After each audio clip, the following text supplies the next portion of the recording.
ce projet a été construit à partir d'un constat que les déchets, la population urbaine avait tendance à augmenter de manière importante, que les déchets produits à l'échelle de ces villes avaient tendance à augmenter, qu'il fallait les traiter, et qu'aujourd'hui le traitement se faisait principalement en mode centralisé, avec une ville qui avait tendance à consommer de l'énergie venue de l'extérieur, des aliments venus de l'extérieur, et qui exportait tous ces déchets qui étaient traités hors de la ville.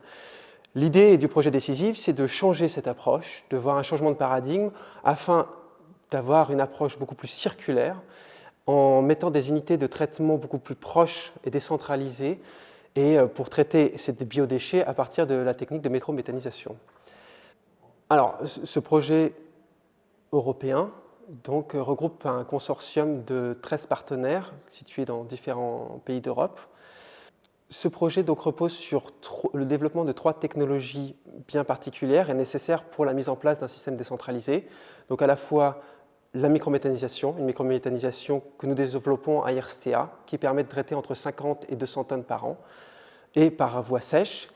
On a à la fois le développement d'une cogénératrice un peu spéciale qui est basée sur un moteur Stirling qui permet d'utiliser une combustion externe et donc d'avoir moins besoin de traiter les biogaz. Et enfin, une survalorisation du digestat par l'extraction de molécules à haute valeur ajoutée et qui sont, dans ce cas précis, des biopesticides. Et ce travail est réalisé par nos partenaires espagnols. Mais le développement des technologies ne suffit pas à rendre viable le fonctionnement d'un système décentralisé. Il faut aussi repenser de manière territoriale la question de la gestion des déchets.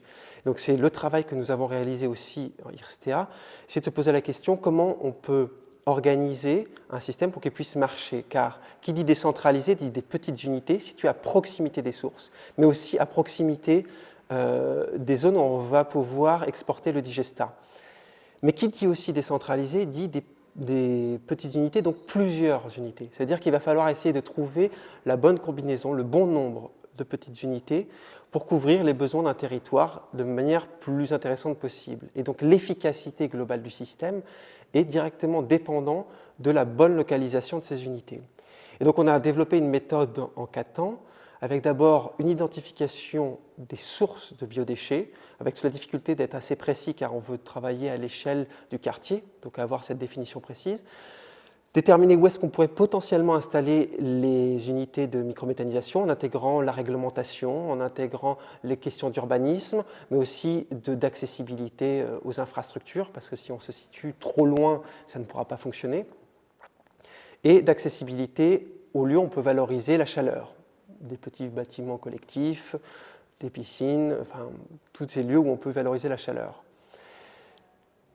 Enfin, après le processus de méthanisation, nous souhaitions que le digestat soit valorisé le plus proche possible de la zone où il a été produit. Donc l'idée, c'est d'essayer de le valoriser soit dans les fermes urbaines, soit dans les fermes situées à proximité de la zone urbaine ou périurbaine.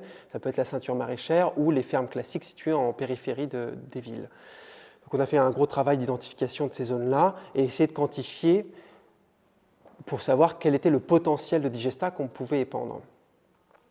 Une fois ce travail fait, donc en parallèle, on a construit un petit outil qui permet d'explorer, en fait, pour des gens qui travailleraient sur le territoire, comme nos partenaires lyonnais, par exemple, le territoire sur lequel on a fait notre cas d'étude, pour pouvoir aller identifier de manière plus interactive qu'est-ce qu'il y a autour d'une zone, quelles sont mes sources de biodéchets sont autour pour atteindre 100 tonnes, 200 tonnes, et en fonction du panachage de sources qu'on souhaitait cibler. Est-ce qu'on va cibler que les ménages, que les restaurants, et ainsi de suite.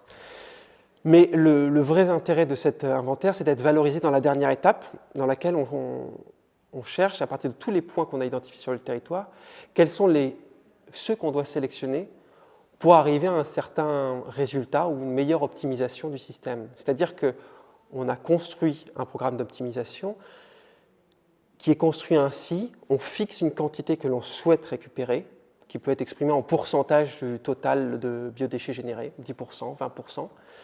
Et on va dire quelles sont les zones qu'il faut utiliser, quels sont les lieux potentiels sur lesquels on peut installer des unités de microméthanisation qu'on doit prendre pour minimiser les distances de collecte, les distances pour exporter le digestat, tout en intégrant des contraintes techniques de type la taille des microméthaniseurs, une distance maximum de collecte. Par exemple, si on vise que les ménages et on souhaite qu'ils puissent apporter à pied, il faut qu'on puisse fixer un rayon de 200 ou 500 mètres pour que le système s'assure que les sources collectées soient bien proches des unités de méthanisation. Et aussi des contraintes techniques de type ou de quantité de certains types de biodéchets, pour qu'il n'y ait pas trop de biodéchets verts, par exemple, dans les méthaniseurs, pour que ça fonctionne bien. Et enfin, qu'il n'y ait pas de compétition entre chaque microméthaniseur. Et donc ce système, on l'a fait tourner sur Lyon, qui nous a donné des résultats très probants.